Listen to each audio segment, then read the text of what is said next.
राष्ट्रीय लोकतांत्रिक पार्टी के प्रत्याशी रहे, जिन्होंने अभी अभी भारतीय जनता पार्टी ज्वाइनिंग की है, युवा भाई जोगाराम डूडी, आप आए और आने वाले वक्ताओं से मेरा विनम्रतापूर्वक आग्रह है कि संक्षिप्त में अपनी बात रखें।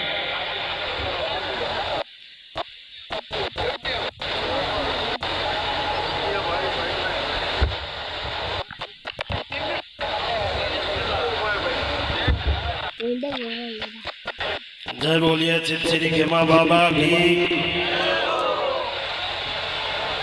भारत माता की।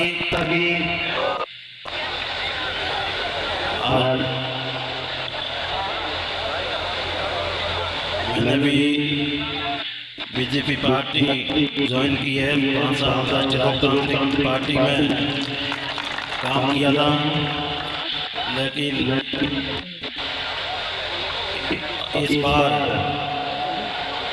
सबका मन था कि राष्ट्र हित के अंदर वोट करके मोदी जी को मजबूती प्रदान कराएं। इसलिए हमने भी आप सबकी भावनाओं को देखते हुए बीजेपी पार्टी को ज्वाइन करके आपके साथ में काम करने का पूरा मन बनाया और मजबूती के साथ में काम करेंगे। जैसे 5 साल हम बीजेपी पार्टी में थे, लेकिन काम हमारे ईमानदारी से किया और मैं विश्वास दिलाता हूँ बीजेपी पार्टी के अंदर भी तन मन धन से जरूरत पड़ी तो वो भी करेंगे, लेकिन ईमानदारी के साथ में पार्टी को मजबूत करने का काम करेंगे। आप सामने में विराजमान मेरे पिता तो बुजुर्गों, माताएं, बहनों, मंच पर पार्टी के तमाम कार्यकर्ता, पदाधिकारीगण विराजमान, इन सबको मेरी हृदय की गहराइयों से धन्यवाद, राम राम।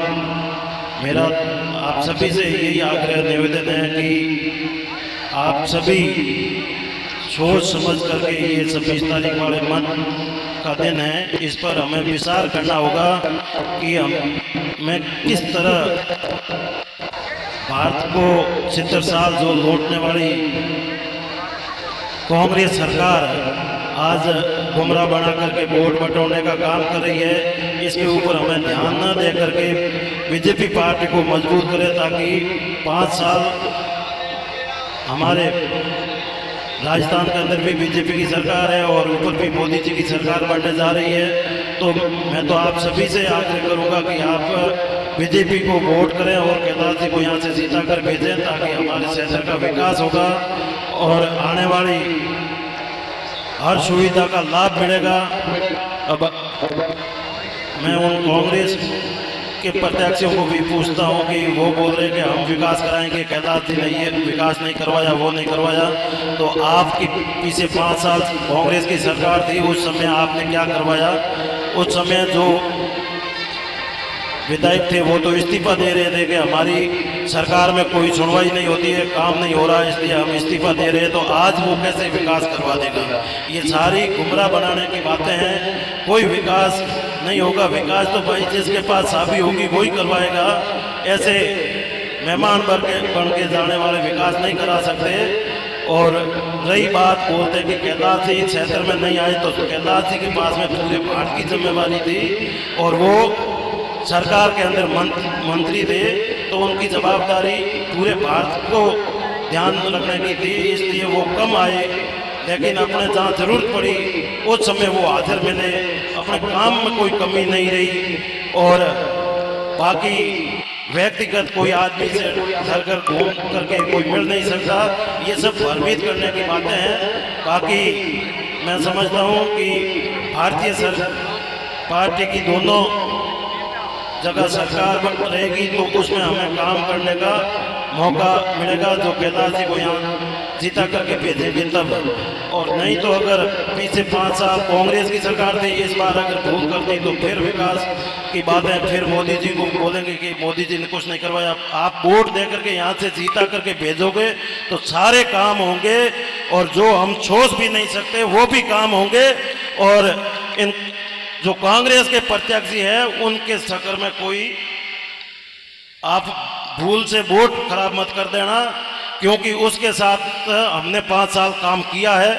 हमें पूरी जानकारी है कि वो कितना आपका काम करवाएगा, क्या विकास करवा सकता है इस चीज़ से। और क्योंकि हमने उनके साथ 5 साल काम किया है और आप अभी उनका काम की जब ज़रूरत पड़े तो एक बार उनको पूछ लेना क्या वो विकास करवा सकता है, क्या नहीं करवाता, वो हम सारा पता है। इसलिए ज़्यादा मैं कुछ नहीं कहूँगा। आप बायतू की जनता को भी ये सारा पता है 2 महीने पहले क्या बोल रहे थे, क्या कर रहे थे और आज क्या कर रहे हैं। बायतू की जनता को गुमराह करके वोट भी बटोर लिए और लास्ट में चंदा भी ले लिया और बाद में वो धन बल के साथ में मन बल मिक्स हो गया।